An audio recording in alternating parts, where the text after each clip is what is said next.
Όσο περίεργο κι αν σου ακούγεται, τα μαλλιά σου ταλαιπωρούνται αρκετά ακόμα και τις ώρες που κοιμάσαι. Γι' αυτό θα σου δώσω 4 tips για το πώς να φροντίζεις τα μαλλιά σου για να μην σπάνε. Νούμερο 1. Μην χρησιμοποιείς πετσέτα.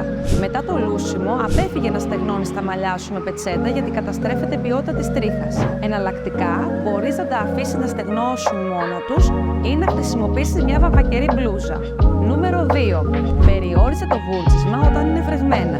Κάντο σε στεγνά μαλλιά. Το συχνό βούρτσισμα σε βρεγμένα μαλλιά είναι ένας από τους πιο κοινούς λόγους που σπάει η τρίχα. Νούμερο 3. Προστάτεψε τα μαλλιά σου από τη θερμότητα. Πριν πιάσεις το πιστολάκι ή την ισιωτική, βάλε στα μαλλιά σου από άκρη σ' άκρη ένα προϊόν θερμοπροστασίας για να μην καεί η τρίχα. Νούμερο 4. Μην ξεχνάς ποτέ να βάζεις conditioner στις άκρες των μαλλιών σου. Το conditioner δημιουργεί μια προστατευτική στρώση.